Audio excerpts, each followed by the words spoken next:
Admiral Jack Reynolds stared through the viewport at the endless expanse of stars. Earth's last fleet, 50 ships strong, hung in formation behind the flagship Resilience, their running lights dim against the void. 3 days ago, the Galactic Council had delivered their final ultimatum. Surrender Earth's autonomy or face extinction.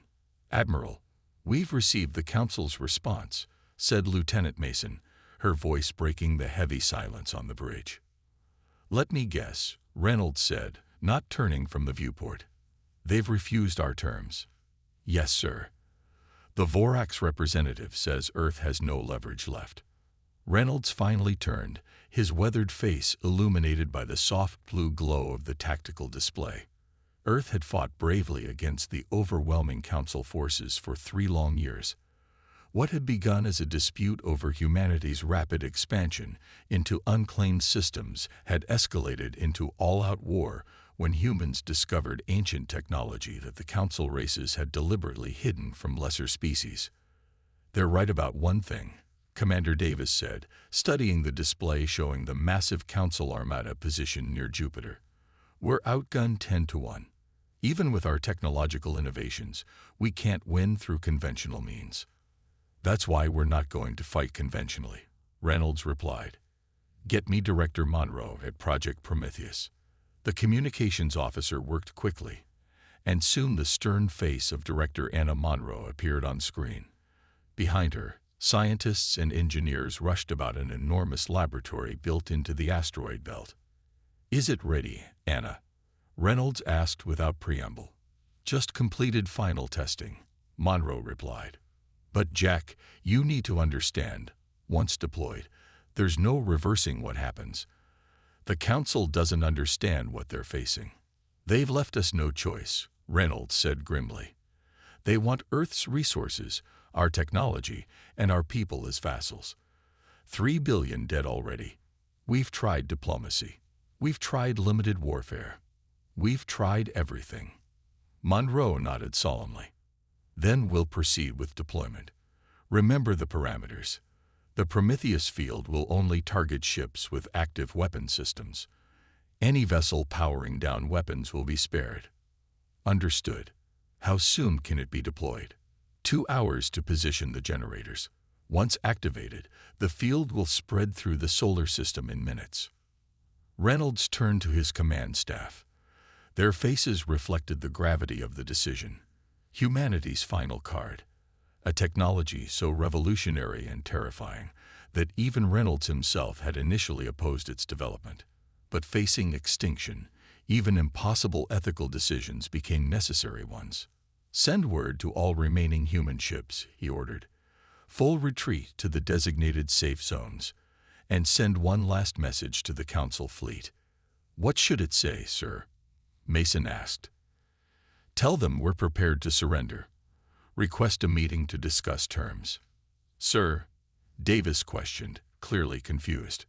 "The Council believes they've won," Reynolds explained. "They'll lower their guard, maybe even power down some weapon systems to conserve energy for their victory celebration. And those that do will survive what comes next." As the message was sent, Reynolds watched the tactical display, where thousands of red dots represented Council vessels preparing for their final assault on Earth.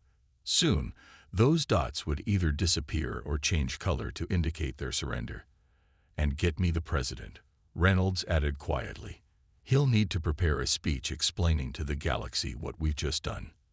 On Earth, in hardened bunkers beneath the shattered remains of once great cities, the last remnants of Earth's government prepared to play humanity's final card, one that would forever change the balance of power in the galaxy.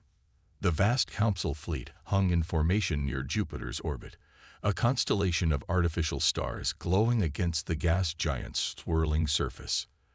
At their center, the Vorax dreadnought Inevitable Dominion dwarfed all other vessels, its 20-kilometer length bristling with weapons capable of cracking planetary crusts.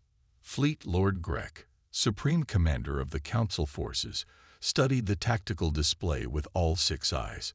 The human message requesting surrender terms had arrived precisely as predicted. 3 years of conflict had finally broken the stubborn species. "They are beaten," His second-in-command, Sub-Commander Tellus, observed, "Shall I prepare boarding parties for their remaining vessels?" "Not yet," Grek replied. "Humans are devious. This could be a ploy." "A ploy with what purpose?" "Our scans show their fleets retreating to Mars orbit. They have no hidden armadas, no secret weapons." Grek wasn't convinced. Throughout the war, humans had consistently developed workarounds to Council technology that should have been impossible. The Council had spent millennia keeping certain technological paths hidden from emerging species, yet humans had independently discovered several of these forbidden technologies in just 3 years of war. "Continue monitoring their communications. Keep weapons hot," Grek ordered. Across the fleet, thousands of vessels maintained battle readiness, their energy consumption enormous but sustainable given the resources the Council commanded. A few captains, believing victory was assured, had begun powering down non-essential systems, including secondary weapon arrays. On the asteroid designated X-243, deep in the belt between Mars and Jupiter, Director Monroe initiated the final startup sequence for Project Prometheus. 6 massive generators, each buried kilometers deep in the asteroid's core, hummed to life. The technology had been discovered accidentally while researching the quantum entanglement drives that powered human ships, a field effect that interacted with specific energy patterns in a way no one had anticipated. "All generators at 80% capacity," reported Dr. Walker, his fingers dancing across the control interface. "Field coherent stable. We're ready for deployment." Monroe looked at the countdown timer. 60 seconds to full activation. All personnel to shielded areas. In the communications center, a young technician named Thomas sent a final encrypted burst to the Resilience. "Prometheus is awakening." Aboard the flagship, Reynolds received the message with grim satisfaction. "Broadcast to all human vessels. Power down weapons systems completely." "Now." "Sir," Commander Davis questioned. "Trust me, Commander. We don't want to be radiating weapons energy when this hits. The Council will see it as confirmation of our surrender," Mason pointed out. "Let them," Reynolds answered. "For about 3 more minutes, it doesn't matter what they think." Throughout the solar system, the remaining human vessels shut down their weapons arrays. On the tactical display, their signatures changed from combat-ready to passive. The Council fleet, observing this, began to relax their battle posture, though most maintained active weapons. In the asteroid belt, Director Monroe watched the final seconds tick away. "May whatever gods exist forgive us," she whispered, and pressed the activation command. At first, nothing seemed to happen. Then, emanating from the asteroid, an invisible ripple spread outward at near-light speed, a wave of altered physics that swept across the solar system like a silent tsunami. When it reached the Council fleet, the effect was immediate and catastrophic. Every vessel with active weapons systems suddenly lost power as their energy cores underwent forced quantum reversal. Thousands of ships went dark, their systems overloaded by the energy backflow. The inevitable Dominion, with its massive weapons arrays fully powered, suffered the worst. Its power core imploded, creating a brief, brilliant flash that temporarily outshone Jupiter itself before the massive vessel broke apart. Across the Council fleet, ships with fully powered weapons systems failed catastrophically. Those that had partially powered down weapons suffered system damage but remained operational. And the few that had completely deactivated their weapons, mostly support vessels and some smaller cruisers, were entirely unaffected. "My God," Davis whispered, watching the tactical display as thousands of red dots simply vanished. "What did we just do?" "We deploy the only weapon they couldn't anticipate," Reynolds answered grimly. "One that turns their own military might against them." He turned to communications. "Send the message we prepared to all remaining Council vessels." Chaos engulfed the surviving Council vessels. Nearly 70% of their fleet had been neutralized in seconds, not through conventional attack, but through some incomprehensible human weapon that had turned their own energy systems against them. Panic spread as captains frantically ordered weapon systems powered down, fearing they would be the next to fall.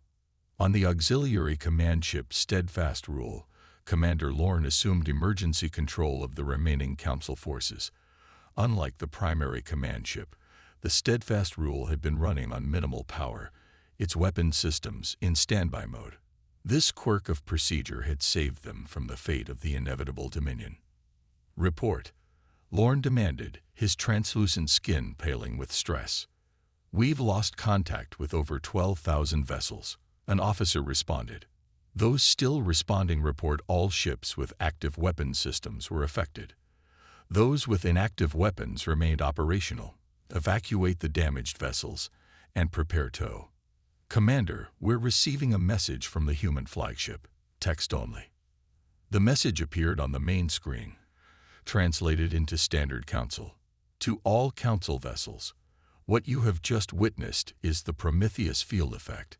It targets specific energy signatures common to all weapon systems, causing quantum reversal in power cores. This was a limited demonstration. The field can be calibrated to affect any energy pattern. Power down all weapons immediately and withdraw beyond Saturn's orbit. You have 30 minutes to comply. Further aggression will result in total deployment." Lorne's mind raced. The humans couldn't possibly possess such technology. It violated fundamental energetic principles the Council had believed immutable. Yet the evidence was irrefutable. Thousands of destroyed ships proved the threat real. "Commander, what are your orders?" his tactical officer asked nervously. Lorne made the most difficult decision of his career. "Send to all vessels. Power down all weapon systems completely. Begin withdrawal to Saturn's orbit." "But Commander, the Galactic Council will." "The Council isn't here witnessing this," Lorne snapped.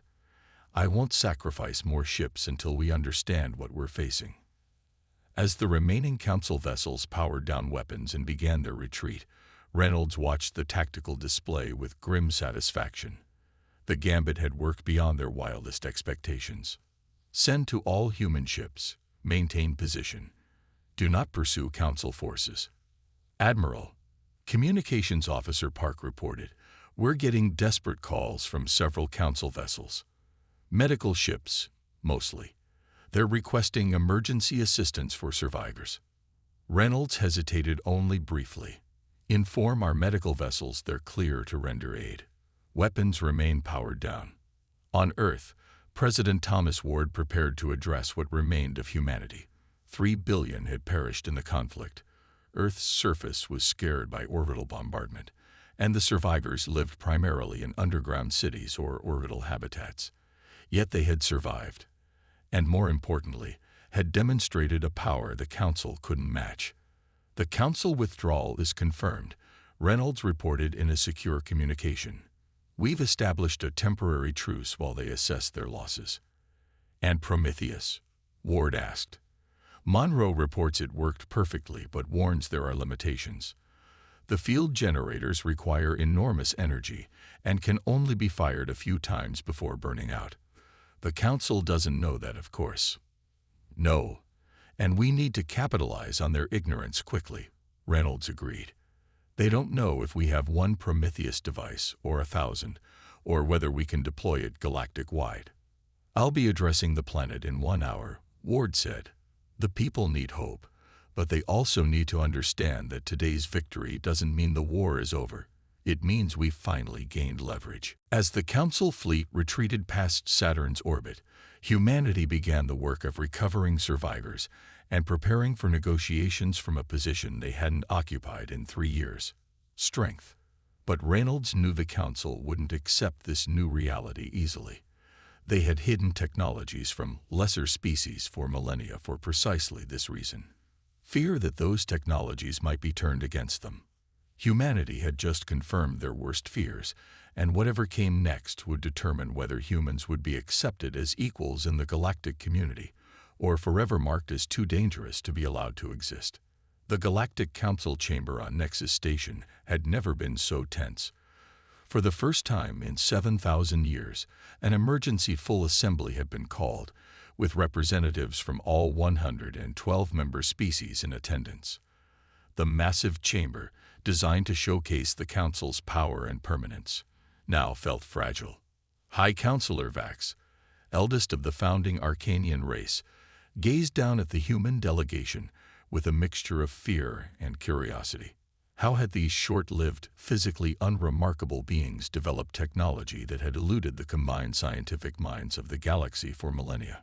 Ambassador Reed, Vax began, his voice amplified throughout the chamber. The Council has reviewed your terms. They are unprecedented. Ambassador James Reed stood at the center of the chamber, flanked by two human scientists. Despite being dwarfed by the enormous architecture, he appeared completely at ease.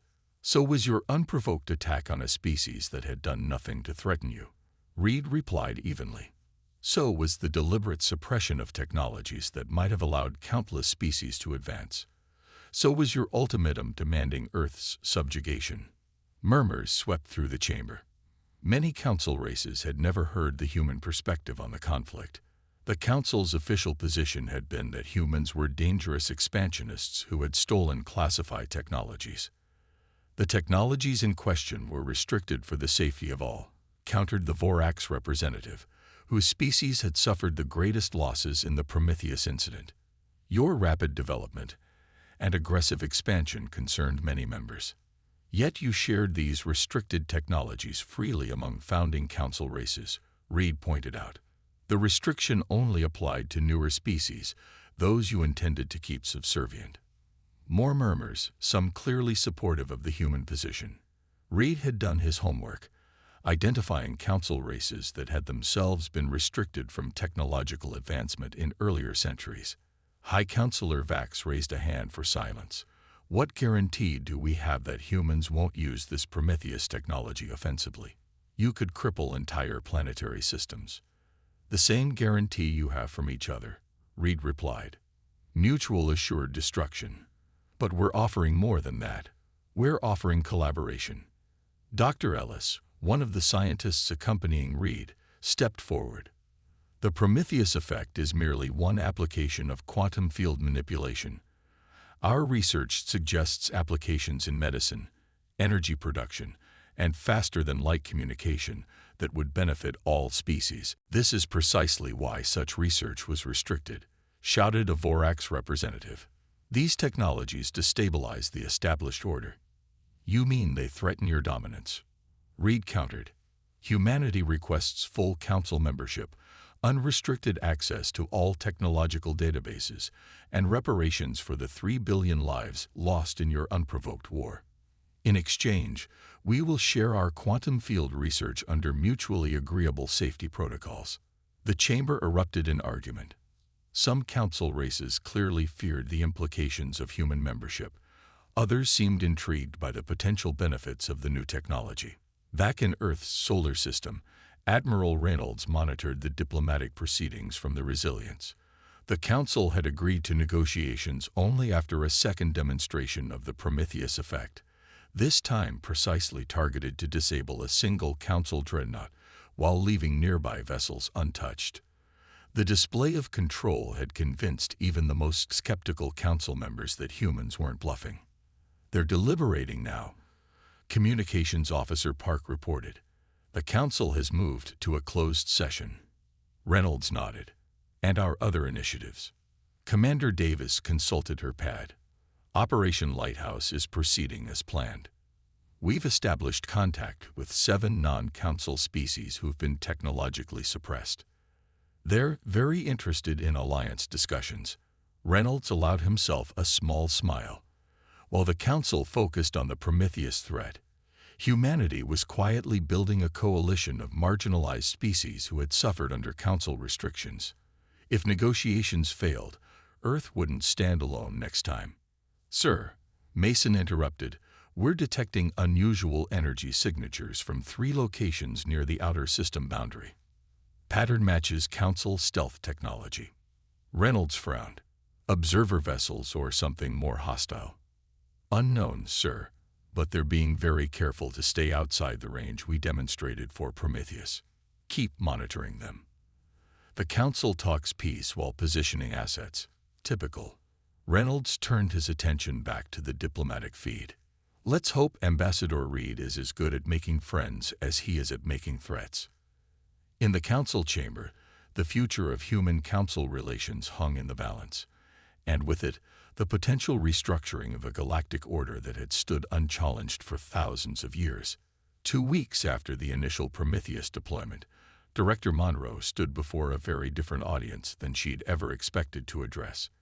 In a repurposed cargo bay aboard the research station Horizon, representatives from 9 non-council species listened intently as she explained the basics of quantum field manipulation. The Council has suppressed this research for millennia, Monroe explained, indicating the simplified diagrams floating in the holographic display.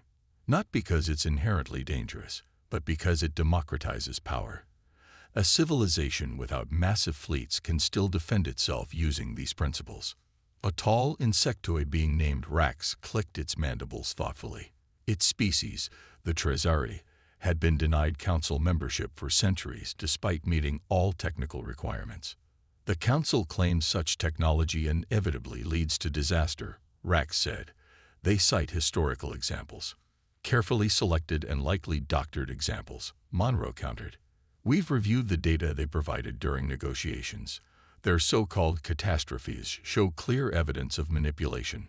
A holographic message appeared beside Monroe. She reviewed it quickly and smiled. It seems our diplomatic efforts are bearing fruit.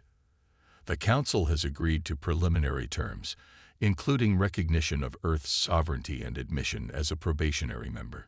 The news elicited mixed reactions from the gathered representatives. Some seemed pleased, others suspicious. They seek to isolate you, warned Delegate Moores of the silicon-based Lithari. If they bring humanity into their fold, they will then pressure you to abandon your outreach to us lesser species. Monroe nodded. We anticipated that strategy. That's why President Ward insisted our Council membership be non-exclusive. Earth maintains the right to form independent alliances, a concession they granted only because they fear Prometheus. Meanwhile, aboard the Resilience, Admiral Reynolds was engaged in a tense conversation with Ambassador Reed, who had just returned from Nexus Station. They're stalling, Reed reported, frustration evident in his voice. They've agreed to our terms publicly while working behind the scenes to develop countermeasures to Prometheus. Our intelligence suggests they've assembled their best scientific minds to reverse engineer the effect. Reynolds considered this. How long before they succeed? Our scientists believe it could take them decades, or they might have a breakthrough tomorrow. Quantum physics isn't predictable. Then we proceed with Phase 2, Reynolds decided. The Council needs to understand that Prometheus isn't our only advantage. Across the solar system, a carefully orchestrated demonstration began. At precisely coordinated times, 27 human vessels, a significant portion of Earth's remaining fleet, activated new drive systems and simply vanished from sensors. 1 minute later, they'd reappeared, surrounding Nexus Station itself, deep in Council space, thousands of light years from Earth. They remained just long enough to be positively identified before vanishing again, reappearing in Earth orbit 7 minutes later. The message was unmistakable. Humanity could strike anywhere, anytime, without warning. The new quantum fold drive, another technology the Council had suppressed, allowed for instantaneous travel without using traditional jump points or hyperspace lanes that could be monitored or blocked. On Nexus Station, the Council descended into panic. Emergency sessions were called. Security protocols were elevated to unprecedented levels. The demonstration had achieved exactly what Reynolds intended, showing that humanity's technological advances weren't limited to defensive measures. The Council has requested an immediate reconvening of negotiations, communications reported. Their tone suggests significant distress. Reynolds nodded grimly. And our coalition building. Commander Davis consulted her pad. 5 species have signed preliminary alliance agreements. 4 more are considering our proposals. All have been victims of Council technological suppression. Send word to Director Monroe. Accelerate technology sharing with our new allies. The Council needs to understand that their monopoly on advanced technology is permanently broken. The gambit was clear. If the Council wouldn't deal fairly with humanity, Earth would lead a coalition of technologically liberated species that could collectively challenge Council dominance. The balance of power that had held for thousands of years was shifting rapidly, all because humanity had played cards the Council never expected to see in the hands of a lesser species. In the research station, Monroe watched as representatives of once suppressed species pored over technical documentation, their expressions showing a mixture of awe and vindication. Knowledge that had been denied them for generations was finally within reach, and with it, true independence from Council control. "We're not just changing Earth's future," Monroe told her team quietly. "We're changing the galaxies." 6 months after the Prometheus incident, the solar system had transformed. Construction drones swarmed around massive orbital platforms where Earth's shattered cities were being rebuilt piece by piece. The quantum technologies that had won the war were now being harnessed for peace, accelerating recovery efforts that should have taken decades into a timeline of months. Admiral Reynolds, recently promoted to fleet commander, stood in the new Earth Defense Headquarters constructed inside Olympus Mons on Mars. The holographic display showed not just Earth's solar system, but dozens of others, the growing network of the Independent Systems Coalition that Earth now led. 17 member species now, noted General Harris, who had commanded ground forces during the Council War, and 34 observer species considering membership. We've become the alternative to Council domination. Reynolds nodded. And the Council response? Exactly as predicted. They've split into factions. The hardliners want to prepare for all-out war despite the Prometheus threat. The moderates are pushing for accommodation and reform. Meanwhile, they've lost 6 member species who've defected to our coalition. A communications officer interrupted. "Sir, we're receiving a priority transmission from the exploration vessel Discovery. They've completed their survey of the restricted zone in the Perseus Arm." Reynolds felt a chill.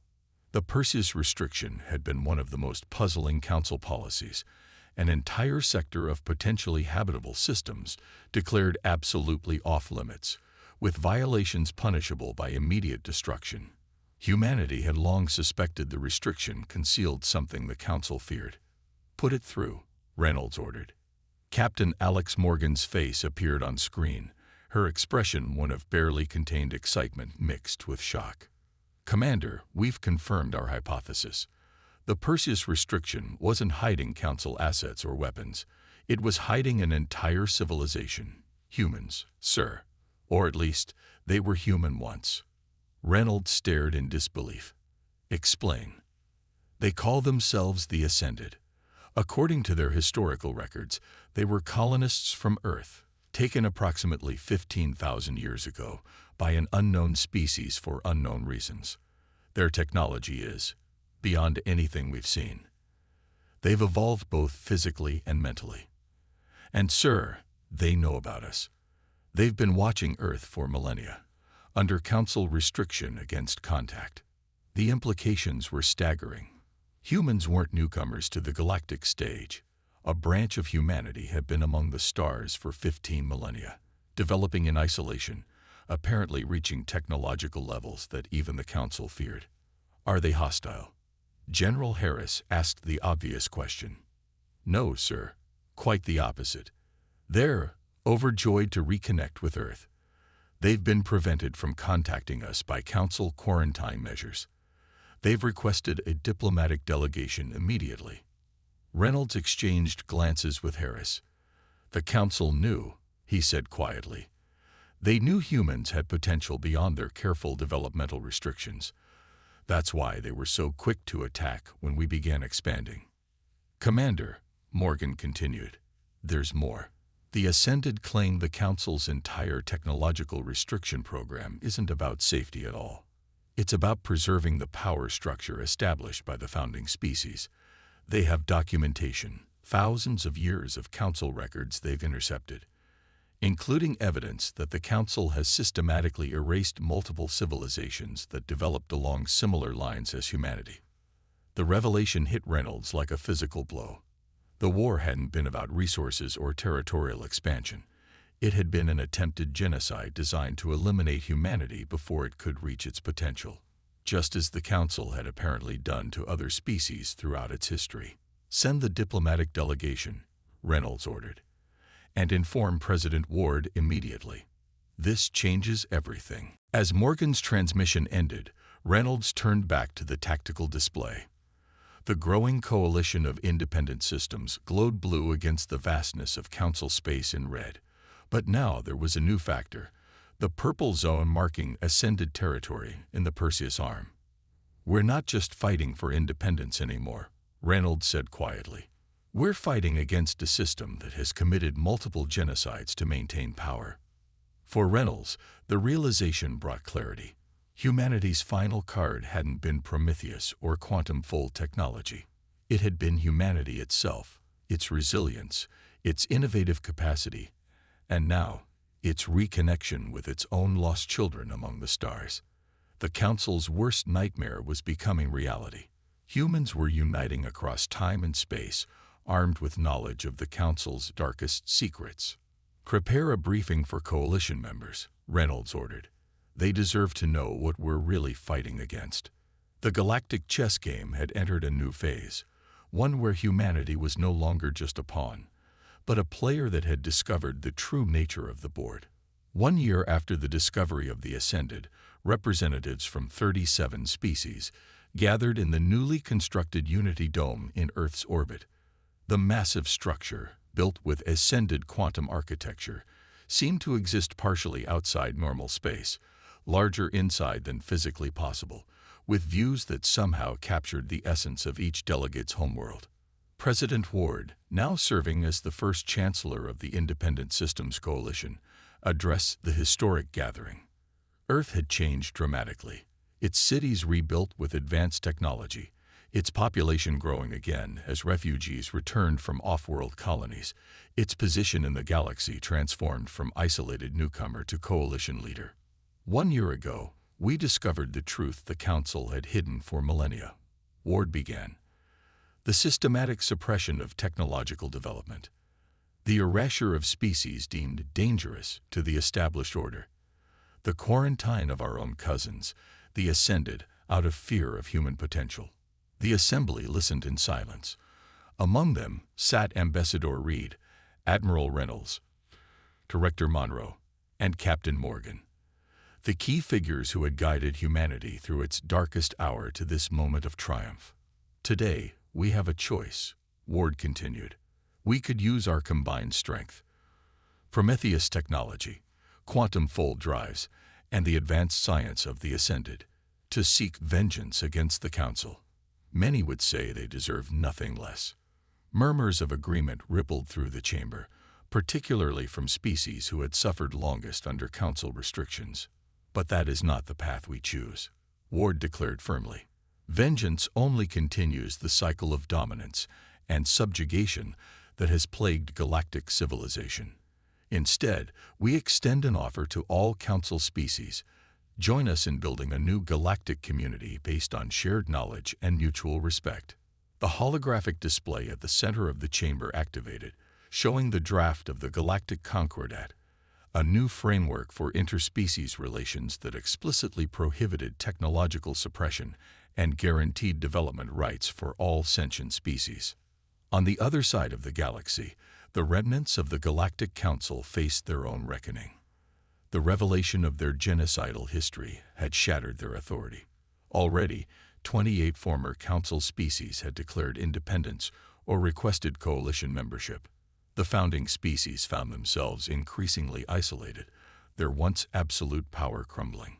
High Councilor Vax, who had presided over the Council for centuries, faced the final session of the body he had led.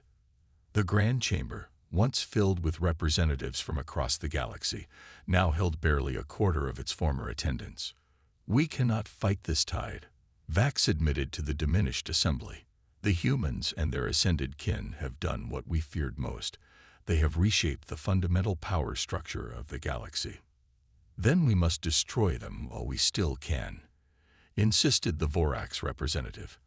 Our combined fleets still outnumber theirs. And what of Prometheus? Countered another counselor. What of the quantum fold technology that could place human fleets in our home systems before we could respond? What of the ascended technologies we still barely understand? Vax raised a hand for silence. We have received the Coalition's Concordat. It offers amnesty for past actions in exchange for full disclosure of Council records and dismantling of the technological suppression apparatus. It allows our species to join as equals, not rulers. Surrender, then, the Vorax snarled. Adaptation, Vax corrected. The era of Council dominance was always finite. We merely expected it to last much longer. Back on Earth, Admiral Reynolds stood with Director Monroe on the observation deck of the orbital station, watching the proceedings of the Coalition Assembly on a nearby screen. "Did you ever think we'd end up here?" Monroe asked quietly. "When we activated Prometheus, I thought we were fighting for survival. I never imagined that we'd be rewriting the rules for an entire galaxy." Reynolds finished her thought. "No, but perhaps we should have. Humans have always excelled at imagining new possibilities." "The Council never understood that," Monroe observed. "They saw our creativity as dangerous, a threat to their carefully ordered system." "It was," Reynolds said with a slight smile. "Just not in the way they expected." Below them, Earth shimmered in the sunlight, its continents showing the geometric patterns of reconstruction.